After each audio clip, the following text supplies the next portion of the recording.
ಸರ್ದಾರ್ ವಲ್ಲಭಾಯ್ ಪಟೇಲ್ ಅವರ 150ನೇ ಜನ್ಮ ದಿನಾಚರಣೆ ಅಂಗವಾಗಿ ಸನ್ಮಾನ್ಯ ರಾಜ್ಯ ಅಧ್ಯಕ್ಷರಾದ ಬಿ.ವೈ. ವಿಜೇಂದ್ರನ್ ಅವರ ನೇತೃತ್ವದಲ್ಲಿ ಇಡೀ ರಾಜ್ಯದಲ್ಲಿ ಪ್ರತಿ ಕ್ಷೇತ್ರದಲ್ಲಿ ಈ ಕಾರ್ಯಕ್ರಮಕ್ಕೆ ಉದ್ಘಾಟನೆಯನ್ನ ಮಾಡಬೇಕು ಅಂತ ಹೇಳಿ ಸೂಚನೆ ಮೇರೆಗೆ ಇವತ್ತು ಹಾಸನ ನಗರದಲ್ಲಿ ಜಿಲ್ಲಾಧ್ಯಕ್ಷರಾದ ಸಿದ್ದೇಶ್ ನಾಗೇಂದ್ರ ಅವರ ನೇತೃತ್ವದಲ್ಲಿ ಮತ್ತು ಮಂಡಲದ ಅಧ್ಯಕ್ಷರಾದಂತ ಯೋಗೇಶ್ ಅವರ ನೇತೃತ್ವದಲ್ಲಿ ಈ ಏಕತಾ ನಡಿಗೆ ಕಾರ್ಯಕ್ರಮವನ್ನ ಆಯೋಜನೆಯನ್ನ ಮಾಡಿದ್ದೀವಿ.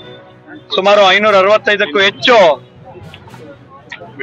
ಕೂಟಗಳನ್ನ ಅಂದ್ರೆ ಪ್ರಾವಿನ್ಸಸ್ ಅನ್ನ ಸ್ವತಂತ್ರ ನಂತರ ಒಟ್ಟಾಗಿ ಭಾರತ ದೇಶವಾಗಿ ರಚನೆಗೊಂಡಂತ ಸಂದರ್ಭದಲ್ಲಿ ಹಲವಾರು ಬೇಡಿಕೆಗಳಿತ್ತು. ಆ ಬೇಡಿಕೆಗಳನ್ನ ಮೀರಿ ಎಲ್ಲ ಒಕ್ಕೂಟಗಳನ್ನ ಸೇರಿಸಿ ಒಂದು ದೇಶವನ್ನಾಗಿ ರೂಪಿಸಿದಂತ ಕೀರ್ತಿ ಸನ್ಮಾನ್ಯ ಸರ್ದಾರ್ ವಲ್ಲಭಾಯ್ ಪಟೇಲ್ ಅವರಿಗೆ ಸೇರುತ್ತೆ. ಸರ್ದಾರ್ ವಲ್ಲಭಾಯ್ ಪಟೇಲ್ ಅವರು ಮೂಲತಃ ರೈತ ನಾಯಕರಾಗಿದ್ದು ಅವರ ಪ್ರತಿಮೆಯನ್ನ ನಿರ್ಮಾಣ ಮಾಡುವಂತ ಸಂದರ್ಭದಲ್ಲಿ ನಾವೆಲ್ಲ ಗಮನಿಸಿದೀವಿ. ದೇಶದ ಮೂಲೆ ಮೂಲೆಯಿಂದ ಮಣ್ಣನ್ನ ತೆಗೆದುಕೊಂಡು ಹೋಗುವಂತ ಕೆಲಸವನ್ನ ಮಾಡಿದ್ವಿ. ಅದ್ರ ಜೊತೆಯಾಗಿ ರೈತರು ಬಳಸುವಂತ ಸಲಕರಣೆಯಲ್ಲಿರುವಂತ ಕಬ್ಬಿಣವನ್ನ ಕೂಡ ಶೇಖರಣೆ ಮಾಡಿ ಅಲ್ಲಿ ನೀವು ಹೋದಂತ ಸಂದರ್ಭದಲ್ಲಿ ಕೆವಡಿಯಲ್ಲಿ ಇವತ್ತು ಕೂಡ ನೀವು ಗಮನಿಸಬಹುದು. ಸ್ಟ್ಯಾಚ್ಯೂ ಆಫ್ ಯೂನಿಟಿಯ ಮುಂಭಾಗದಲ್ಲಿ ದೇಶದ ಪ್ರತಿ ನಗರದಿಂದ ಬಂದಿರುವಂತ ಮಣ್ಣನ್ನ ಶೇಖರಣೆ ಮಾಡಿ ಅದರ ಮೇಲೆ ಸ್ಟ್ಯಾಚ್ಯೂ ಆಫ್ ಯೂನಿಟಿಯನ್ನ ಮಾಡಿದೆ.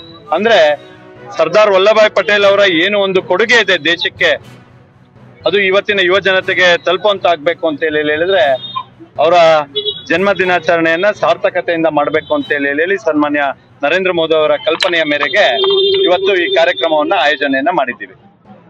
ಇದ್ರ ಮುಂದುವರೆದ ಭಾಗವಾಗಿ ಭಾರತ ಸರ್ಕಾರ ಮುಂದಿನ ತಿಂಗಳು ನವೆಂಬರ್ 16ರ ತನಕ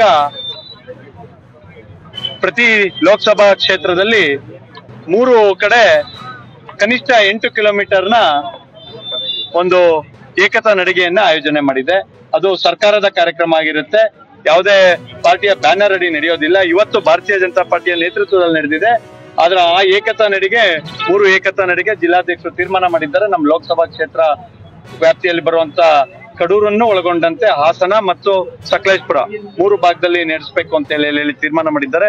ಪ್ರತಿ ನಗರದಲ್ಲೂ ಕೂಡ 8 ಕಿಲೋಮೀಟರ್ 3 ಪ್ರತ್ಯೇಕ ದಿನಗಳಲ್ಲಿ ಆ ಕಾರ್ಯಕ್ರಮವನ್ನ ಮಾಡೋದಕ್ಕೆ ಯೋಜನೆಯನ್ನ ಮಾಡಿದ್ದಾರೆ. ಅದರ ಯಶಸ್ಸಿಗೆ ಎಲ್ಲ ಕಾಲೇಜಿನ ಪ್ರಾಂಶುಪಾಲರು, ಯೂನಿವರ್ಸಿಟಿಯ ಮೇಲ್ವಿಚಾರಕರು ಕೂಡ ಸರ್ಕಾರದ ವತಿಯಿಂದಾನೇ ಮನವಿ ಬಂದಿದೆ. ಎಲ್ಲರೂ ಒಗ್ಗೂಡಿ ಇಡೀ ಜಿಲ್ಲಾಡಳಿತದ ಒಂದು ಸಹಭಾಗಿತ್ವದೊಂದಿಗೆ ಆ ಏಕತಾ ನಡಿಗೆಯನ್ನ ಯಶಸ್ವಿಯಾಗಿ ಮೊದಲನೇ ಗೃಹ ಮಂತ್ರಿಗೆ ಗೌರವ ಸಲ್ಲಿಸುವಂತ ಕೆಲಸವನ್ನ ಎಲ್ಲರೂ ಸೇರಿ ಪಕ್ಷವನ್ನ ಮೀರಿ ಎಲ್ಲ ಜಾತಿ ಸಮುದಾಯವನ್ನ ಒಳಗೊಂಡಂತೆ ಈ ಕಾರ್ಯಕ್ರಮವನ್ನ ಯಶಸ್ವಿಯಾಗಿ ಮಾಡ್ತೀವಿ. ದಿನಾಂಕ 16ನೇ ತಾರೀಕು ಒಳಗಾಗಿ ಇಲ್ಲಿಯ ಹಾಸನ ಜಿಲ್ಲೆಗೆ ಜಗ್ಗೇಶ್ ಅವರು ರಾಜ್ಯಸಭಾ ಸದಸ್ಯರಿದ್ದಾರೆ. ಅವರು 3 ದಿನ ಏಕತಾ ನಡಿಗೆಗೆ ಬರ್ತಾರೆ. ಎಲ್ಲಿ ಲೋಕಸಭಾ ಸದಸ್ಯರು ಇರೋದಿಲ್ಲ ಅಲ್ಲಿಗೆ ರಾಜ್ಯದ ಬೇರೆ ಬೇರೆ ಜವಾಬ್ದಾರಿ ಇರುವಂತ ರಾಜ್ಯಸಭಾ ಸದಸ್ಯರು ಇರ್ಬೋದು ಅಥವಾ ಹೊರ ರಾಜ್ಯದ ರಾಜ್ಯಸಭಾ ಸದಸ್ಯರನ್ನ ನಿಯುಕ್ತಿ ಮಾಡಲಾಗಿದೆ.